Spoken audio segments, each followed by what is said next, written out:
ভালো ব্যবহার সৌন্দর্যের অভাবকে ডেকে দিতে পারে, কিন্তু ভালো সৌন্দর্য কখনো ভালো ব্যবহারের অভাব ডাকতে পারে না।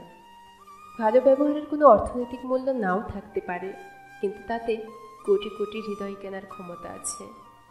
আপনি যদি একজন অসহায় ব্যক্তিকে নিয়ে মজা করার কথা ভাবেন, তবে নিজেকে একবার তার জায়গায় রেখে দেখুন।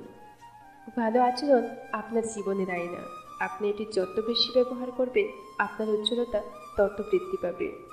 অস্থায়ী জীবনের চিরস্থায়ী শুধু মানুষের সুন্দর ব্যবহার, যেটা মৃত্যুর পরও সবার স্মৃতিতে থাকবে। তোমার আচার আচরণই তোমার পরিচয়, নইলে তোমার নামে হাজার হাজার মানুষ আছে। সব কিছুই নকল করা যায়, কিন্তু চরিত্র এবং ব্যবহার নয়। হৃদয়ে ও ব্যবহারে শ্রদ্ধা থাকতে হবে, চিৎকার করে ভালোবাসা হয় না। আপনি যদি আপনার প্রিয়জনদের হৃদয়ে জায়গা করে নিতে চান, তবে তাদের প্রতি শ্রদ্ধা এবং সম্মান প্রদর্শন করুন।